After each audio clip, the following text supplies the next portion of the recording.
Sir जैसे कि आप लोग ये मतलब क्या बोलते हैं इसको, रुमाल डाल करके आए हैं जो भी है, अरे इसको कुछ तो बोलते हैं क्या, बोलिए। झंडा है? हाँ झंडा है जो भी है। जी जी। तो सर ये तो एक पार्टी को इंडिकेट कर रहा है। नहीं, पार्टी को नहीं है, भाई का आह्वान पर आए हम, अच्छा। भाई के आदेश पर। तो लोग तो कह रहे अगर हम किसी पार्टी से बिलोंग करते हैं, क्या हम आंदोलन को सपोर्ट नहीं कर सकते? नहीं क्यों नहीं कर सकते, वो तो हमारा राइट है, वो तो हम कर सकते हैं। इसलिए हम आए हैं। अच्छा तो सर जैसे कि अगर जैसे कि मैं भी हूँ, तो जैसे मैंने एक दिन ग्रीन क्या बोलते हैं ऐसा एक गमछा डाल लिया ब्लू कलर का, तो कह रहे हैं कि आप मायावती की सपोर्टर हैं या फिर आप आजाद जी के सपोर्टर हैं। मुझे तो इन सब चीज़ों से रिलेट कर दिया जाता है तुरंत। नहीं, हमें नहीं कर रहा कोई भी ऐसा। नहीं हमें तो कर दिया जाता है। अब वो आपका, हमें नहीं करा ऐसा किसी ने, हम सिर्फ छात्र के आंदोलन में आए हैं। अच्छा उनके तो चंद्रशेखर जी कब आ रहे हैं? आ रहे हैं थोड़ी बहुत देर में, कितना देर लगेगा? 5-10 मिनट में। तो फिर भी जैसे वहाँ से आ ही रहे हैं, वो तो हमको पता है कि सीजेपी में समर्थन देने आ रहे हैं, प्रोटेस्ट में साथ देने आ रहे हैं, फिर भी कोई मुद्दा तो होगा। ये मुद्दे इतने सारे नहीं वो तो मुझे पता ही है, लेकिन बाहर भी कई सारे मुद्दे हैं। जय भीम, जय भीम। बेरोजगारी का मुद्दा है, धर्मेंद्र प्रधान यहाँ सिर्फ मैन जो है नीट का पेपर और धर्मेंद्र प्रधान इस्तीफा दो। अच्छा ये मैन, सबसे मैन है यहाँ जो अंदर का। बाहर तो दुनिया में बहुत चल रही है, बाहर तो बहुत चल रही है, वो तो मुझे भी पता है, पूरे देश में। लेकिन आप मेरठ का भी कांड देख लीजिए, मेरठ का भी देख लीजिए, देहरादून का भी देख लीजिए। अभी मेरठ में बाढ़ सी आई भाई, अपराध की आई तो है आए दिन, उसके लिए सड़कों पर रहते हैं। ठीक है, पहले पूरी बात सुनिए। वो गए थे वहाँ पे, आंदोलन में गए थे, फिर भी वहाँ पे अभी तक न्याय नहीं मिला, ना तो ललिता गौतम को मिला है, ना तो केतन को मिला है। सरकार कहीं ना कहीं जो है अपराधियों को बचाने का काम करती है। तो सर इसके लिए कोई तो एक्शन लेना पड़ेगा ना, किसी को तो लेना पड़ेगा। 27 में ले होंगे। 27 में क्यों, अभी क्यों नहीं ले सकते आप? तैयारी कर रहे हैं अभी तो हम। अच्छा 27 में एक्शन आपको दिख जाओगा। तो जैसे ये सब आपके साथ में आए हुए, समर्थन में आए हुए हैं, जी जी जी। तो सबका यही है कि मुद्दा है और बाहर से कोई मुद्दे उठा नहीं सकते यहाँ पे। नहीं, अभी जो अंदर का हम सिर्फ सपोर्ट करना है अभी। ये हमारा आंदोलन नहीं है, हाँ। ये छात्रों का आंदोलन है, ये पार्टी का तो आंदोलन नहीं, ये सब छात्रों का आंदोलन है। अच्छा आप लोग कहाँ से आए हुए हैं? जनपद मेरठ। जनपद मेरठ से ही आए हुए हैं। तो मेरठ में तो ऐसे जो कांड हुआ है उसके बारे में आप लोग कुछ तो बता ही सकते हैं। कौन से कांड के, कब साड़ है? ये ललिता गौतम जी का, ललिता, हाँ, थियोटर का मामला। हाँ जैसे कि रवि गौतम जी को मारा गया, वो अविनाश पांडे जी ने मारा। लोकतंत्र में ऐसा होना नहीं चाहिए, बहुत गलत हुआ। गलत हो रहा, उसी सिलसिले में तो बात कर रही हूँ मैं। आप तो जी जी नहीं बोलना तो चाह रहे, गलत हुआ, ये लोकतंत्र की हत्या है एक किस्म की। तो उन्होंने सुसाइड करने की कोशिश की वैन में, वो गलत है, गलत है। आत्महत्या नहीं करनी चाहिए। तो अविनाश पांडे जी हैं, तो उनको आपने कुछ कहा? लोकतंत्र में अपना हमने विरोध दर्ज कराया है, जो वो तो सोशल मीडिया पे चल रहा है, वो तो बात नहीं वहाँ जाकर ग्राउंड लेवल पे कराया। ग्राउंड लेवल पे तो मैंने कहीं नहीं देखा। सिर्फ जो आजाद जी के जो चीफ जी हैं आजाद समाज पार्टी के, बस उन्हीं ने थोड़ा सा जो भी किया है। नहीं, कार्यकर्ता थे वहाँ बहुत सारे। नहीं आपने देखा? नहीं मैं दिखा रहा हूँ आपको। दिखाइए। कहाँ नहीं देखा, कहाँ नहीं देखा मेरठ में वही मैंने देखा, मारपीट जो हुई है, बाकी उसके अलावा अरे तो नहीं, हमने कितना बड़ा टोल प्लाजा पर कितना बड़ा धरना दिया है पूरे कार्यकर्ताओं ने, बहुत बड़ा धरना दिया है मेरे को। ये बोल गई है, ये आप सोशल मीडिया में देखते आप? नहीं, मैं इतना काम ही करती रहती हूँ। हाँ बिल्कुल, देखना चाहिए। वहाँ जाते हैं बड़ा वहाँ हजारों की संख्या में लोग थे। तो सर फिर भी तो कुछ सरकार को कदम उठाना चाहिए ना, फिर भी सरकार के अंदर डर नहीं आ रहा। चमड़ी मोटी की सरकार है ये, तो अभी देखिए, अब मोदी की सरकार है ये। देखिए सरकार होती है ना तो डर होगा ना, जब सरकार है ही नहीं तो ये तो तानाशाही है, ये तानाशाही है। सरकार का सरकार जब थी, जब इसी जगह पे 11 दिन आंदोलन चला था हजारे वाला, आदरणीय अन्ना हजारे जी ने भूख हड़ताल करी थी, प्रोटेस्ट किया था और 11 दिन किया था, तो कांग्रेस सरकार थी, उसने जो है अपना लोकपाल का जो बिल था वो वापस लिया था, वो सरकार थी।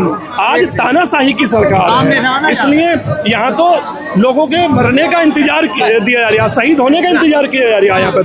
यहाँ पे तो अगर नैतिकता तो सरकार की ये थी कि अपना प्रतिनिधिमंडल बना के भेजती, युवाओं से बात करती, उसका जरूर समाधान निकलता। क्योंकि जहाँ तो बात ही नहीं कर रही है ना। हाँ तो तभी तो कह रहे हैं कि सरकार नहीं है, ये तो तानाशाही है। सरकार नहीं है, ये तानाशाही है मैडम, ये तानाशाही है। और ये तानाशाही पता है, अगर ये तानाशाही हिंदुस्तान में नहीं रुकेगी ना तो हिंदुस्तान का भी बांग्लादेश जैसा हाल होगा।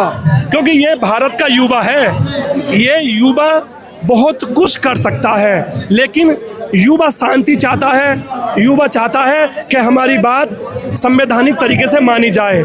और धर्मेंद्र प्रधान का इस्तीफा सरकार को दिलाना चाहिए। तो सर ये धरने पे कब तक बैठे रहेंगे? उनका तो कोई जवाब ही नहीं आ रहा है। फिर भी एक सीमा होती है ना हर चीज की। जब तक उनका घेराव करेंगे, आपने सुना नहीं अभी? वो तो पता है घेराव करेंगे, लेकिन फिर भी कुछ असर पड़ना चाहिए। सोनम सर इतने दिन से बैठे हुए हैं, उनका सेहत खराब हो रहा है। बढ़ेगा अभी जब चलेंगे, अभी जब 20 तारीख में जो पूरे जनता के 20 साथ तारीख में देखना, पूरा उत्तर प्रदेश नहीं बल्कि पूरे हिंदुस्तान का युवा संसद में होगा। 20 तारीख में देख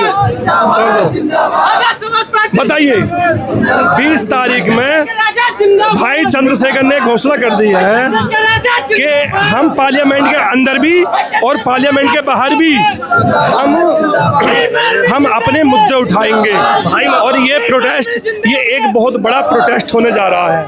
इसका रूप जो है, अगर सरकार ने युवाओं की बात नहीं मानी तो इसमें आपको पता है, देखिए आदरणीय केजरीवाल जी ने भी, आदरणीय अखिलेश जी ने भी, आदरणीय राहुल जी ने भी, सभी ने इस प्रोटेस्ट को जो है समर्थन दे दिया है। क्यों दे दिया है?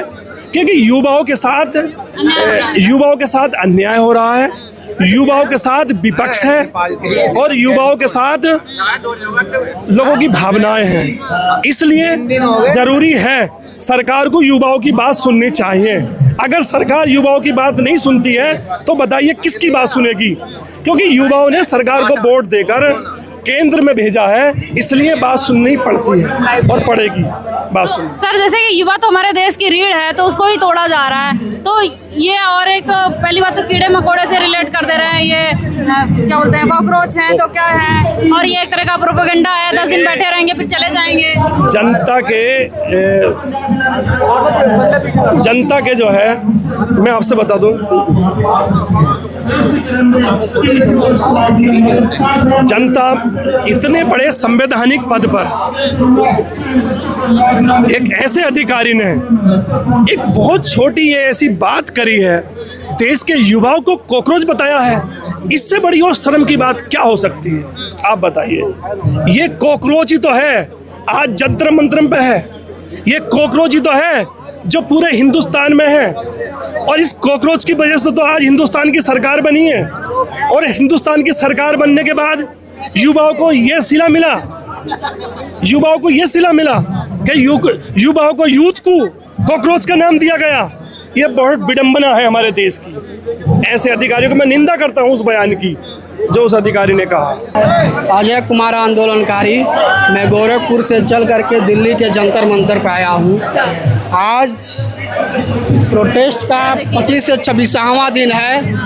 इस सरकार को दिखाई नहीं दे रहा है कि इस आंदोलन को लेकर करके जो देश में सरकार 2014 से पहले बड़े बड़े वादे करके तो आए थे कि 2 करोड़ रोजगार देंगे, 15-15 लाख रुपए देंगे, 100 स्मार्ट सिटी बनाएंगे, बुलेट ट्रेन ले आएंगे। क्या ये सपना पूरा हुआ?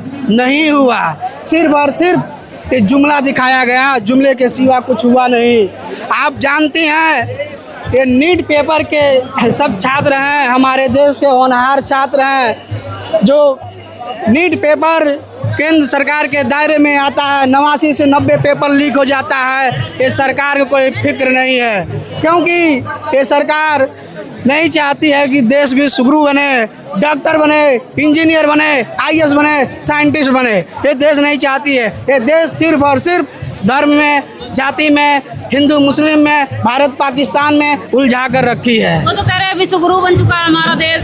विश्वगुरु कहाँ बना है? अलग अलग देशों में उनका डंका बज रहा है। डंका भी आप देखे होंगे, ऑस्ट्रेलिया गए थे मीडिया वाले, जो वहाँ के मीडिया ने सच्चाई दिखाया, कहा गो मोदी गो, मतलब आप जाओ, यहाँ जुमलेबाज नहीं चलेगा। वहाँ से इन्होंने फिर न्यूजीलैंड गया, इन्होंने बड़ी बेशर्मी से बात करते हैं, जहाँ भी जाते हैं कहते हैं कि हमारा तो न्यूजीलैंड से बहुत पुराना रिश्ता है।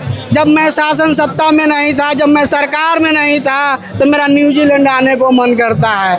अब कुछ पहले, महीना पहले आप जाते हैं इटली, चले जाते हैं मेलोडीन से मिलने, चॉकलेट लेकर के कहते हैं कि मेलेनी जी मेरा तो इटली में बहुत पुराना रिश्ता है। अरे उन लोगों से रिश्ता तो पुराना है, लेकिन युवाओं से रिश्ता कब जोड़ेंगे?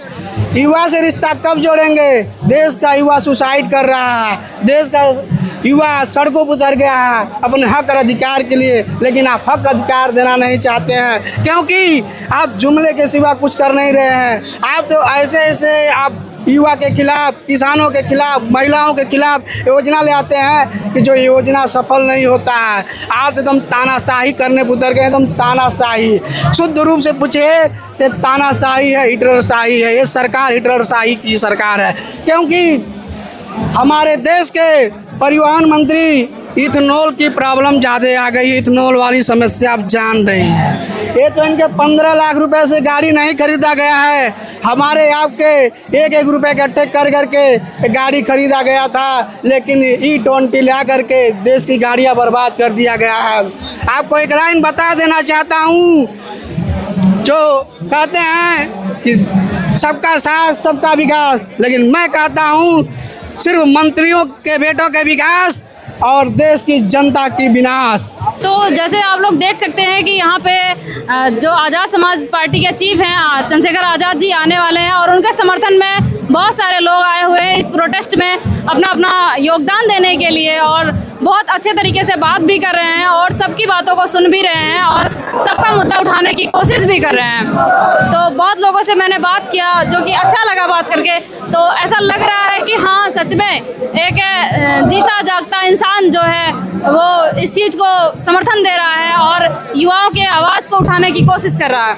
और यहाँ पे बहुत से पार्टी के लोग आए और चले गए। आज जो चंद्रशेखर जी आ रहे हैं और मैं उन्हीं का इंतजार कर रही हूँ, और आ जाएंगे तो मैं आप लोगों से मिलवाने की कोशिश पूरी करूंगी। पूरे देश के अंदर जहां कहीं भी बहुजन समाज पर एट्रोसिटीज होती है, उस एट्रोसिटीज पर अगर वो व्यक्ति, वो परिवार मेरे पास तक पहुंच जाता है, जिन केसेज में मेरे फोन के जाने के बाद एक्शन हुआ, उस पर रेप केस तक है, कुल्हाड़ी से काटे हुए हमारे समाज के, बहुजन समाज के लोगों को काटा गया, उन पर कार्रवाई कराने का काम किया। ऐसे सैकड़ों मनुवादियों को जेल भिजवा चुका हूं जो मेरे समाज पे, मेरी बहन बेटियों पर अत्याचार करते हैं। मेरे फिल्म प्रोडक्शन हाउस के अंदर अगर कोई आदमी इलेक्ट्रॉनिक मीडिया के अंदर जाना चाहता है या फिल्म लाइन में जाना चाहता है, उसको फ्री ऑफ कॉस्ट ट्रेनिंग में दे रहा हूं और देता रहूंगा। धर्म पढ़ाएंगे आपको, रामायण, महाभारत, गीता, बाइबल और कुरान। दोस्तों, आपको पढ़ना होगा भारत का संविधान। 1984 में काशीराम साहब को ज्वाइन किया मैंने। जय भीम,